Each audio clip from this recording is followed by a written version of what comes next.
We all know Beacon Pines is a great town. What you may not know is great towns grow from mighty roots. And that is why you cannot tell the story of Beacon Pines without telling the story of one shopper Valentine. Young Shopper's keen intellect and strong moral fiber led to a grand vision. A vision of a community dedicated to a better tomorrow. In his own words, a better tomorrow is within our grasp, but it requires a singular mind to harness it. Lucky for us, he decided to grow that vision here, in Beacon Pines.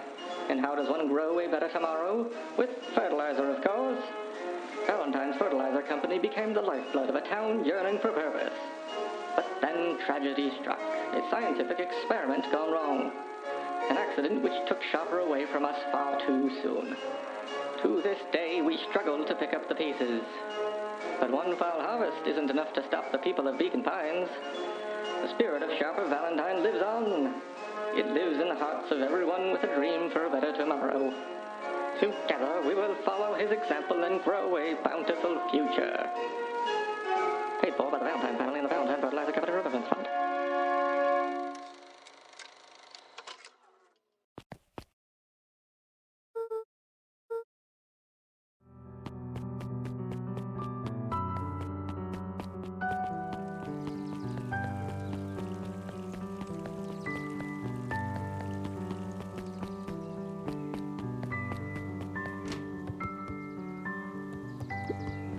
Sally Seashore's simple, succulent sundries. Luka brushed off a smudge of dust. Or maybe it was flour.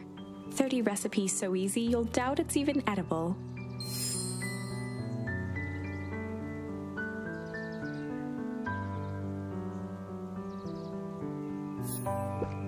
A peek behind the curtain. The methods and ruminations of Patrick C. Montesquieu, one of the greatest acting minds of our time. By Patrick C. Montesquieu.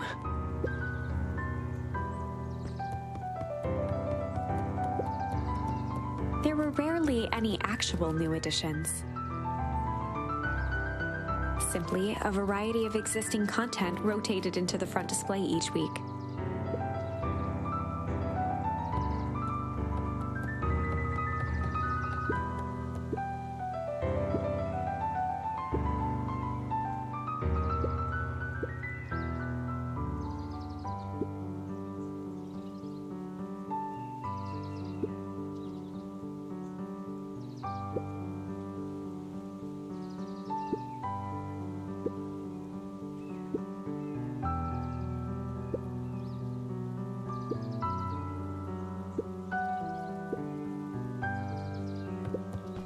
The bottom corner shelf was a dusty array of thick science books.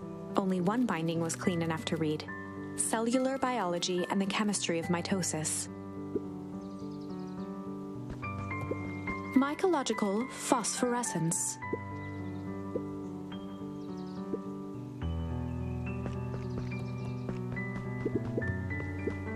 The entire top level of the library was devoted to comics, most of which were Hank Atomic and the myriad of lesser revered spin-offs.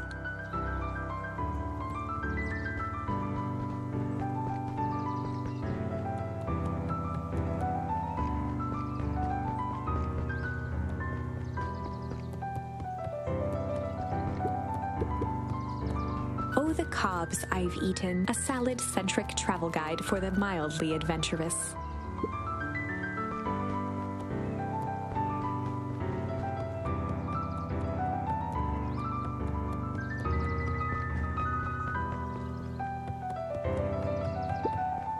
Volunteered at the library during the summers.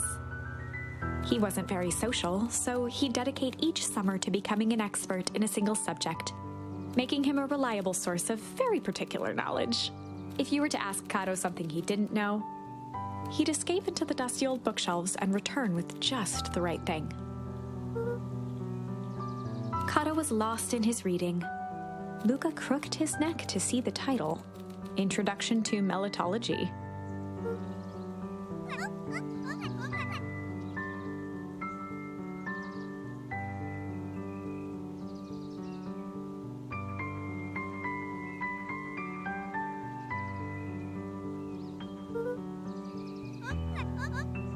He gestured to the shelves.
Beck's family moved often, giving her little time to establish any real connections. She would tell you she prefers it that way.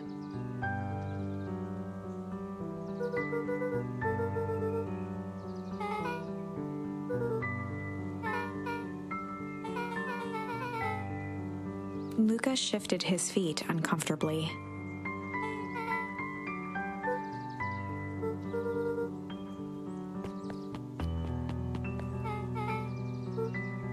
Beck pulled a coin from her pocket.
Luka peeked up at the beehive.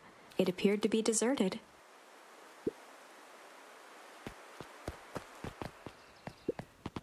After the foul harvest destroyed their wealth and reputation, the Valentines shuttered off their estate from the rest of town.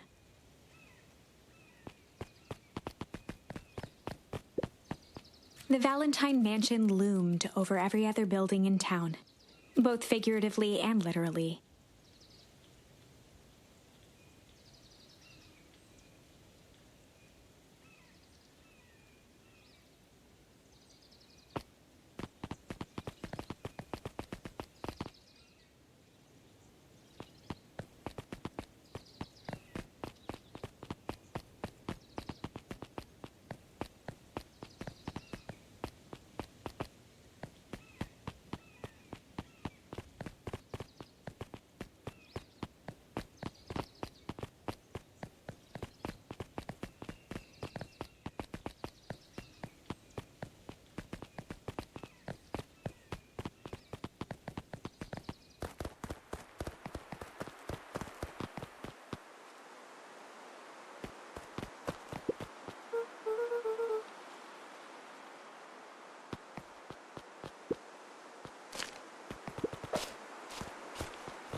Luka felt a chill as he approached Beck. Her eyes were locked on the strange green liquid. The nearby grass was coated in a fine layer of frost.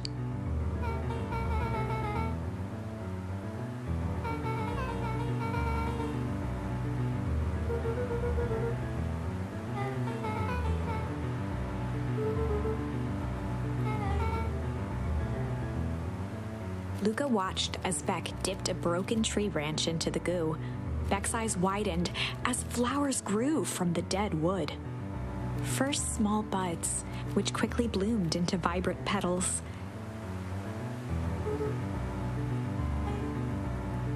As quickly as they had grown, the flowers began to shrivel and turn gray. Beck dropped the stick with a grunt of disgust.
Iggy took a step towards Luka, his sneer lit by the glowing puddle.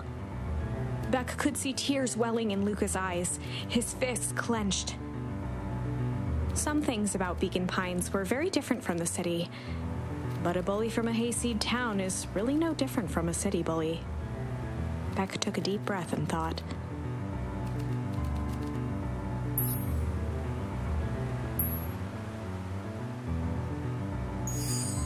Well, time to bust out the strange.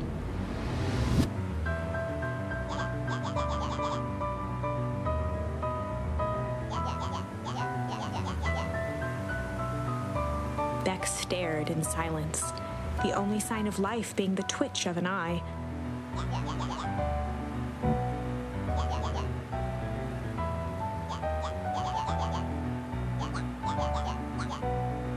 At the sight of Iggy taunting Beck, something in Luka snapped.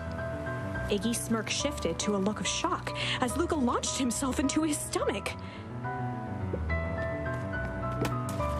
Iggy's clothes were drenched in the glowing ooze. Iggy's voice began to slur as he struggled to get up.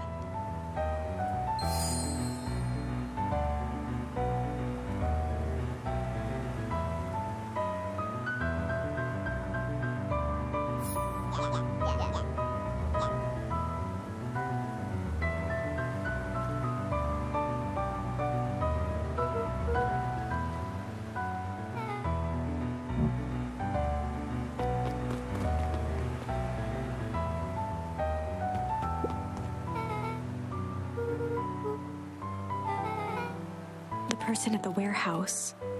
This strange ooze and what it did to Iggy. Was Rollo caught up in all of this?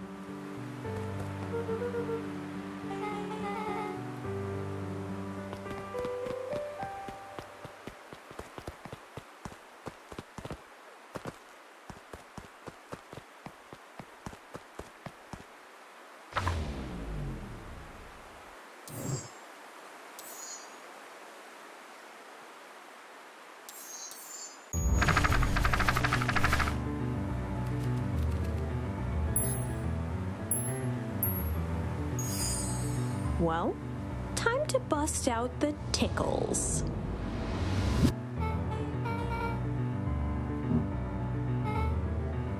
Beck lunged forward and began to tickle under Tish's arms.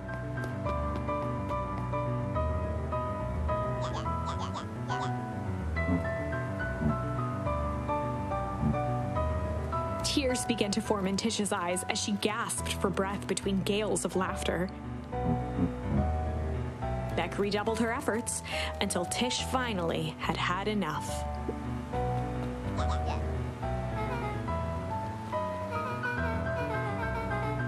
Iggy's eyes darted around, a realization dawning on his face that he was now outnumbered.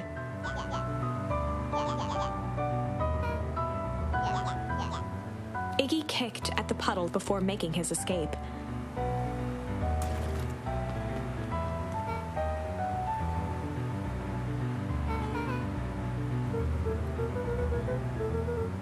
Beck shook the ooze out of her hair as best as she could.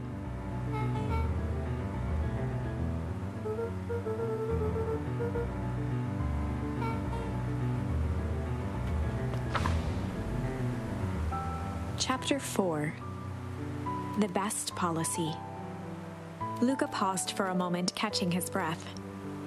He'd only just met Beck, and somehow he already managed to drag her into this mess.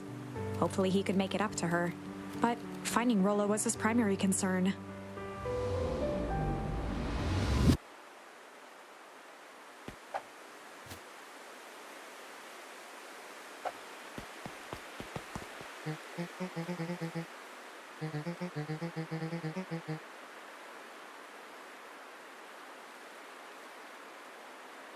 Roxy and Fitz looked drained.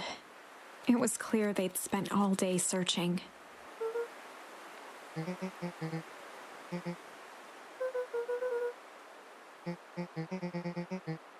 Roxy's temper could often be dismissed as the impatience of an older sibling. But this was the most intense Luka had ever seen her. Her eyes were wild and unfocused, looking straight through Luka. In a torrent of rambled words and tears, Luka broke down.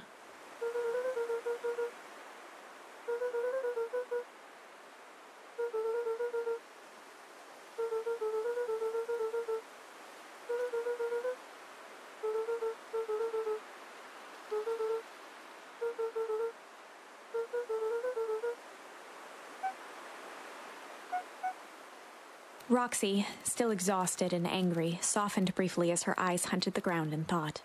With a determined sigh, she looked up at Luka. Roxy drew herself up.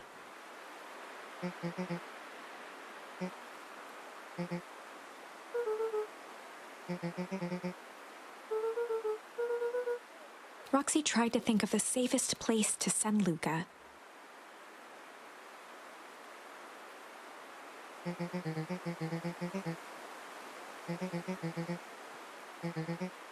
Luka wiped his cheeks and gave a quick nod.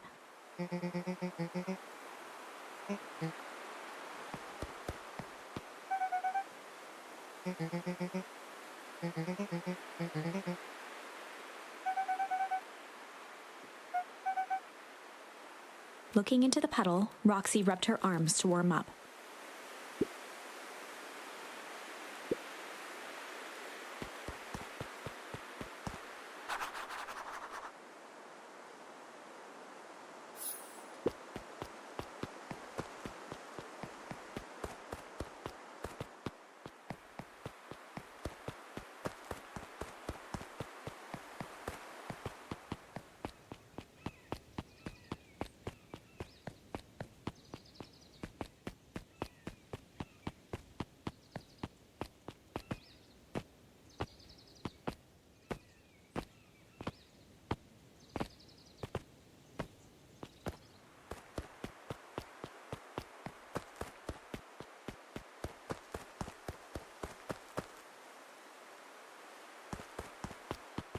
Mr. Nuncree jumped with a start.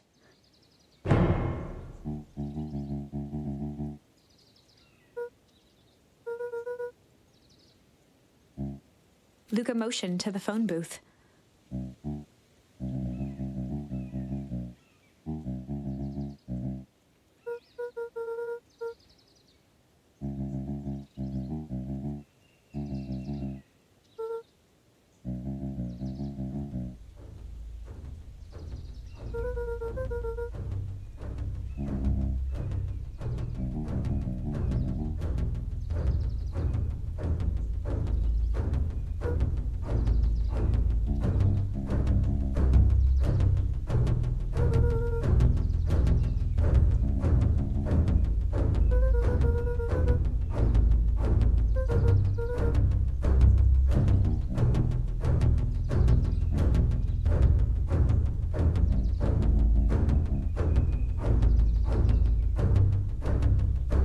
Mr. Nuncreed gently placed one of his substantial hands on Luka's shoulder.